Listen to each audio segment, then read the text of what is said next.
Hey, it's Mac with PriceActionTradingSystem.com, and it's Tuesday. It's July 25th. This will be our chart lesson for the day. And not a lot of trades again today. Really, for all intents and purposes, this is a range day. Again, notice how low the volume is once the regular trading session opened. Not a lot of bars in the white area there, which is the regular session. So it's just been really quiet. We had a really nice rally during the overnight. You had one opportunity to maybe enter that right around just after 7 o'clock, but it's really risky entering that far away from the EMA when you've been away that far. But notice the new low, and you get a first entry, and that's the first break lower, and it does bounce right off of that trend line that prices are working up there. So you can't ignore that, but it's a little bit risky. There's a lot of reasons to want to take it, but being that far away from the EMA for that long, I probably wouldn't risk it, be honest with you. But let me back out and we'll talk about the rest of the trades. And you can see really we were in a trading range, but we had this larger channel here. Um, we had a break of that here, then perfect measured legs up to a new high, and then we corrected after that. So the price action's still there, still everything kind of worked out the way it's supposed to. This was two legs in the middle of after a bigger move. So if we continue to go higher here, you might look for a measured move similar to this one. But my first target's going to be, measure this leg here and then drag this up. And you can see, I mean, to the tick, we had a perfect measured move.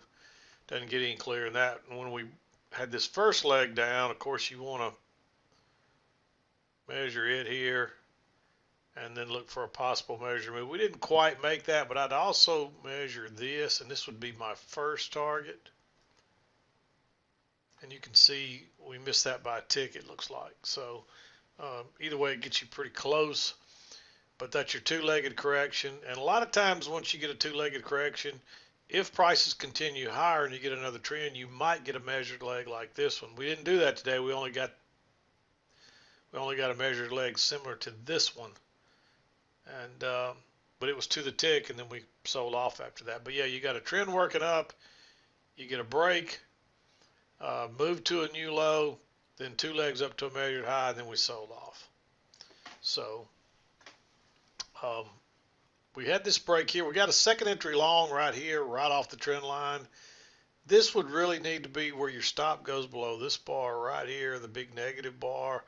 But and I would have liked this better if it would have broke lower and then turned and gone up. But that's right off the key entry point, and you can see each time we're bouncing off that line. Second entry long, plenty of room. We've got a big correction back, so I like that one. It's only good for a scalp, and then it turns down right off that trend line. Uh, that's a failed second entry long. Um, a reversal type pattern, big bearish bar. The only problem is that's the first break of this larger channel here. So one way to look at this, and this could be I mean, maybe this is your trend channel line right here. And it looks very valid, and this looks like an overshoot. So you could probably play it that way. And with an overshoot, you know you're going to get an overshoot on this. So I was looking at that, but I went ahead and drug it up here just in case, but in the end, it's probably right here. So this is one of those cases where you just don't have enough price action really to confirm it, but it looks valid there to me, and it looks like an overshoot, but it doesn't matter. It still plays out pretty much the same.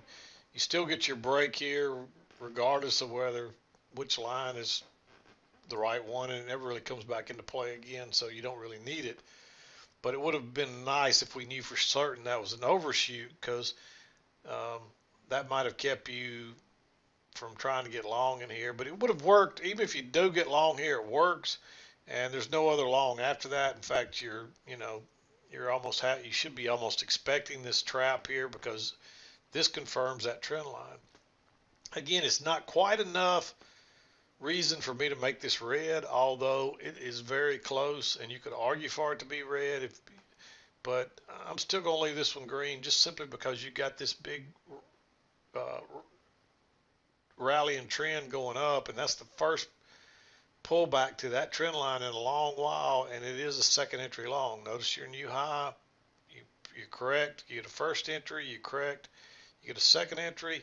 But some of the clues here that we may go lower is that this is a reversal pattern. It shot through the EMA. It comes back, and it turns down real quick with a big bearish bar.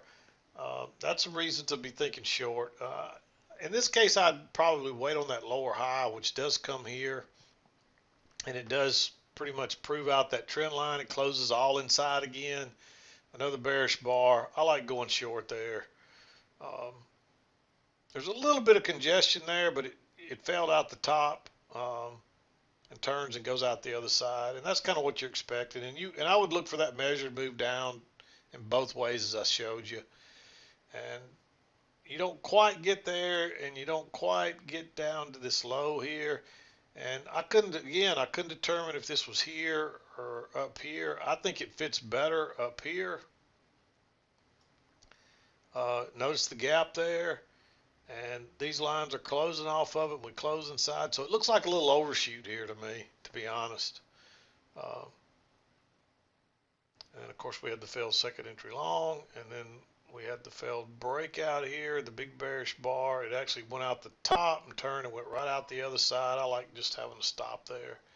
And then you're looking for those measured moves, which would put you down right about where that line is, but it reverses there. And this is congestion, so you can treat this like a failed break lower, and that's a fairly bearish reversal type bar. You figure it's going to snap back to the EMA, and it's probably going to come back and test this. Okay, sorry, I had a little interruption there, but yes, I think we were talking about this trade, or actually we were talking about this trade, and so that's a failed break lower. You're looking for it to come back and test this, and if it comes back inside, it's probably going to retest these highs again, and you can see it does that, comes back and tests this low one more time, that previous support, and that's a failed second entry short. Notice that new low, first entry, second entry, and so with two measured legs in there, we're going to look for this to make a measured move. You can see that. I mean, it's a perfect measured move, basically to the tick. So that's a great setup. And there's actually two legs in that, and there's leg one, then there's leg two, and those are two perfect measured legs. So when it pulls back again here, and it confirms that trend line, I like adding on there. This, you really could make this blue. It's a breakout pullback just to come back and test the breakout of this right here. I don't have a line across there. You can see that upper part of that, the trading range across there, and that's a breakout pullback long. But more than specifically, it's a failed second entry. Well, it's not. I take that back. It's not really a failed second entry short. It would be on a larger chart, but I don't even want to go there because that's going to confuse more people than it's going to help. But it is a confirmation and third touch of that trend line. That's what you really want to know there, and that's a nice bullish bar. And you also should understand what prices are trying to do here. They're trying to retest this high, and they maybe are going to make a measured move equal to this right here if it's going to continue as a trend day. This doesn't have the look at this point of a day that's going to continue the trend because it just didn't have a lot of momentum going back. But you can't argue with the price action. The rules still held in place. It ran up, made a new high, and then it sold off. And so that's what the first target would be here as we're going high. These measured moves I just showed you, plus the fact that we're just trying to make a new high. So when we got the break of this channel down to here, you got two measured legs up to a new high, perfect price action, and then we sell off. So I really wanted to make this blue, but because we're so close to these highs, I didn't feel comfortable doing that. But if you saw that as a good clean blue, you're okay with that one. It's borderline. And notice that there is a new low here, so there's a failed second entry short here, But we've already got a new low in place, so I'm going to want to see a double bottom or a higher low, which comes right here. And then you got a lot of overlap, so that's the only reason that one's not blue. When it did break higher, if you let it back up and you could get in there with a limit order with enough room to get out before that high, I'm okay with going long there. But that would be the only way. And even then, I'm still not crazy about it because we've already had a break in two of our trend channel over here and two measured perfect legs up to a new high. And we're just kind of going sideways here. And you can see all that overlap, at least one doji in there. That's congestion. And a lot of times what's going to happen is you're going to break out of there just like right here and fail. And it looked like we were going to break out to the downside, but the trend was over. And so we're headed lower here. And you can see that's your nice reversal pattern, your third touch of that trend line. It's just right at the 2 o'clock hour. It is a second entry short too. Look at that low, first entry. There's so many reasons like that trade. It's after 2 o'clock, and normally I won't mark those, but since it was so slow today, if you were still around, I wouldn't be shy about taking that trade. I think there's enough reasons there to take it. So, and that's it for today. Again, this is really just a range day. We spent the entire opening regular session trading inside of from 24.72 to about 24.78 and a half. So, it's about a 6-point range there, and there just really was no movement today. This was just the last lingering retest of this big overnight rally here, and that's all that was. So, but yeah, there's no sense of me beating around the bush today. There's just hopefully it won't be long. Things will pick up again, and this market will start moving and lots of trades. And next thing you know, it'll be high volatility. We'll be complaining about the volatility and the huge moves and all that. So, but that's the ES. That's the way it works. It's very predictable, but at the same time, it can be frustrating when during slow periods like this. But that just comes with the territory. And if you can trade it when it's like this, when you have a great trend day, you can. It feels like it's you feel like you're cheating because it's so easy almost. But I kind of like range days. They're usually really predictable. This wasn't your typical range day because even though I would call this a range day, this was really just the remnants of the end of a trend. Is what today was, because we had the break and the two legs up, and there wasn't much time left in the day after that. And we just kind of went sideways for most of the regular session before selling off somewhat. So, but yeah, I'm going to wrap it up. We'll be back again to do it tomorrow. Hope you had a good trading day. This is Mac with PriceActionTradingSystem.com, and we'll see you next time.